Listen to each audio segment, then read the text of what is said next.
Hi, my name is Deborah, this is Booking with Deborah.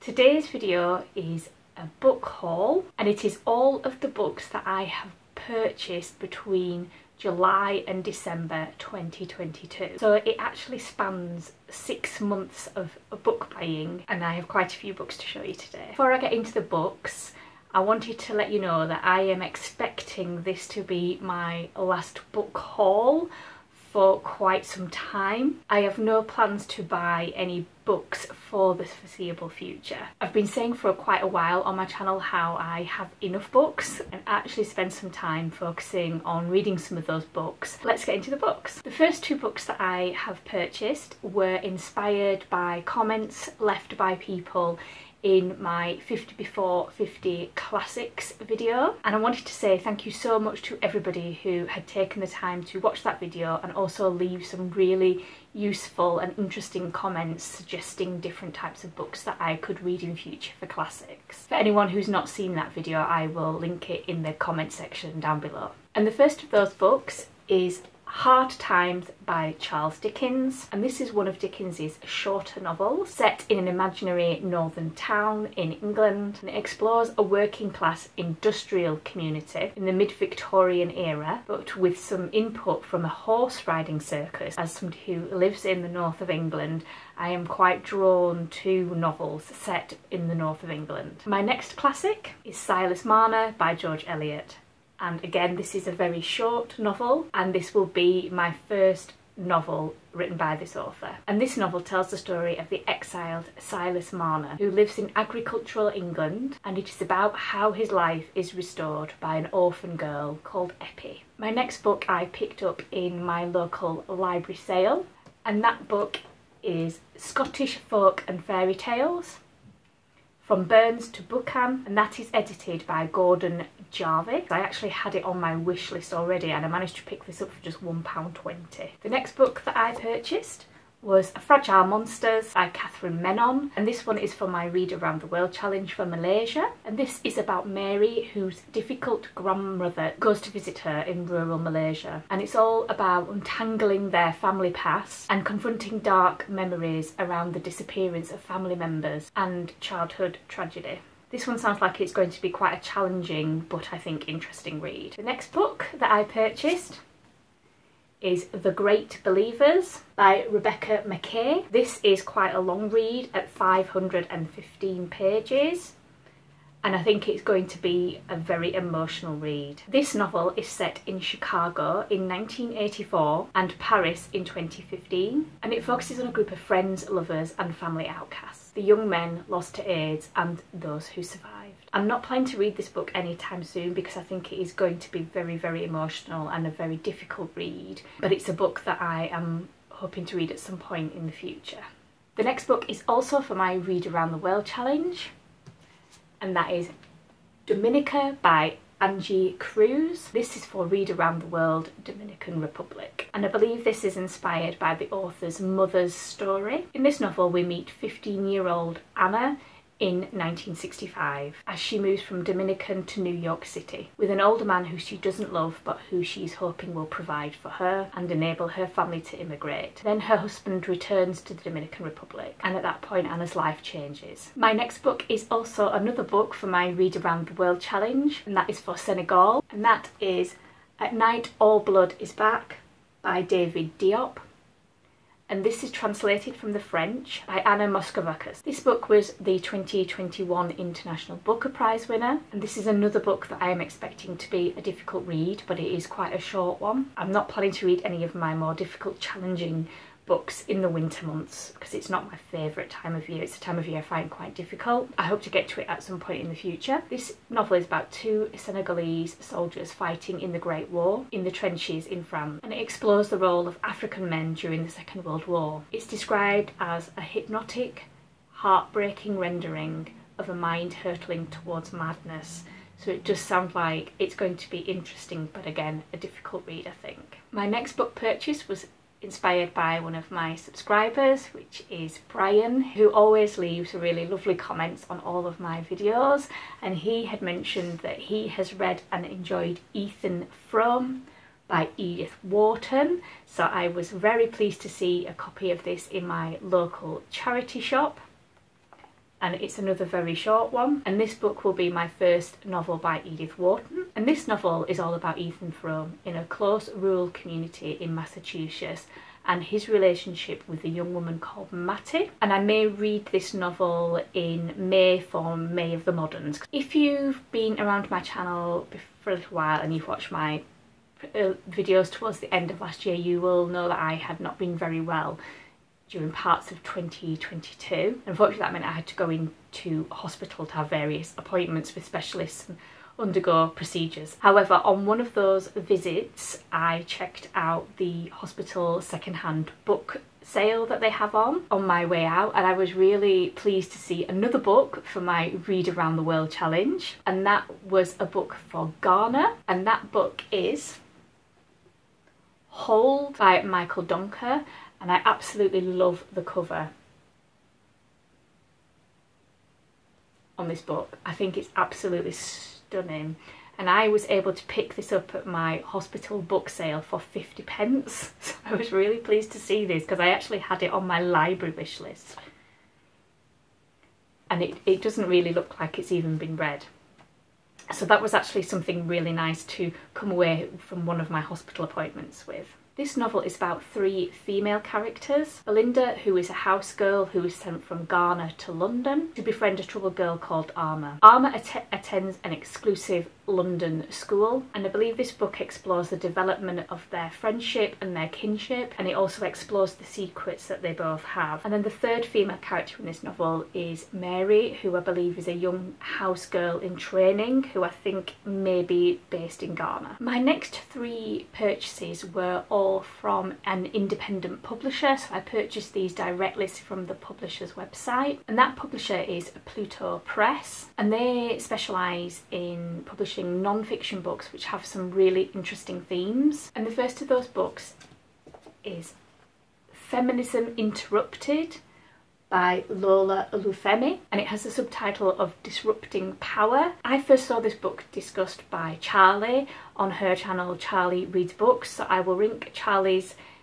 channel in the description box down below. She reviewed this book and it just sounded really interesting, and it sounds like it tackles some really interesting and varied themes. So I'll just quickly read the blurb of this one. It does a better job of describing the book than I think I can.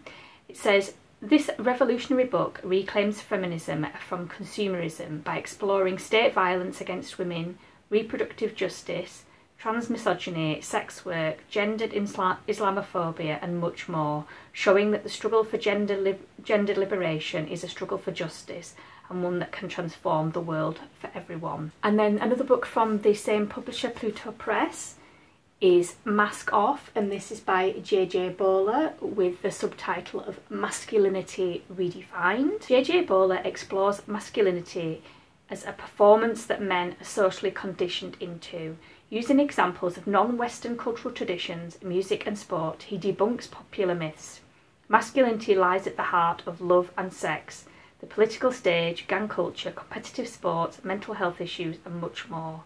Mask Off is an urgent call to unravel masculinity and redefine it. And then the 3rd book from Pluto Press is Behind Closed Doors by Natalie Fines with the subtitle of Sex Education Transformed.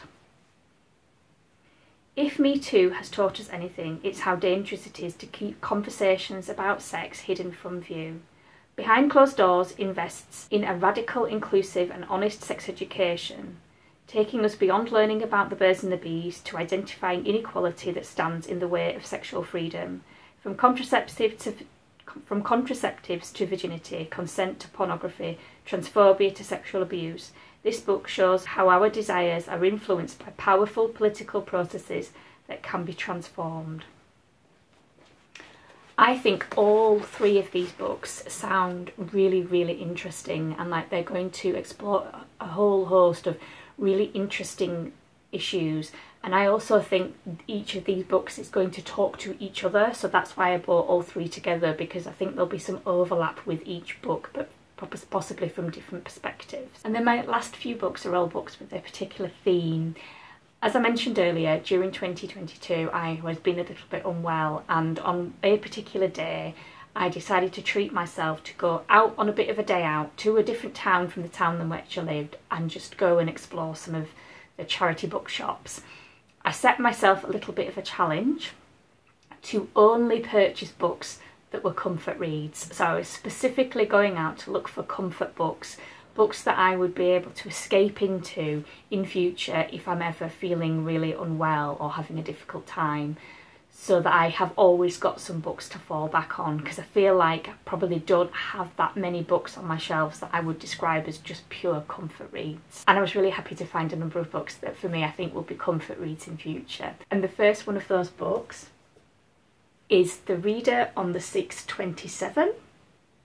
And this book is by Jean-Paul Laurent, I think is how you would pronounce his name. And this is translated from the French by Ros Schwartz. And this feels like a perfect comfort book for book lovers. It's all about the main character who works in a book pulping factory, which sounds like a horrible place to have to work. And I believe it's about how he removes books from the pulping factory, which he's not supposed to do, and how he reads from those books aloud to other passengers on the train that he's travelling on a daily basis. And one of the books that he discovers, I believe, turns out to be a diary, and the story goes from there. The next comfort read that I picked up was Hitler Stole a Pink Rabbit by Judith Kerr. This book is all about the author's own experience of fleeing Germany in 1933. It's described as a classic family story of escape and refuge. And there is a quote on the back of this book by Michael Morpurgo, which describes the novel as the most life-enhancing book you could ever wish to read. So although I believe this book looks at a difficult time in history, I feel like it is probably going to be a comfort read for me at some point in the future. And then another book that I picked up for my comfort reads is Inkheart by Cornelia Funk. I've been really interested to read this book for quite some time, but it's a book that my library doesn't have. This book is all about Meggie and her father Mo, who have an extraordinary secret. When he reads aloud to her, the words in the novels come alive and dangerous characters from the book step out of the pages. This sounds like it's going to be a fun, really escapist novel, but it is quite a chunky one, and it's the first in a trilogy. And I was so happy to find this in a charity shop that was having a sale on children's books, and I picked this book up for 50p, and it's in really good condition, so I was really happy to see this one. And then a little bit further on the street I went into another charity shop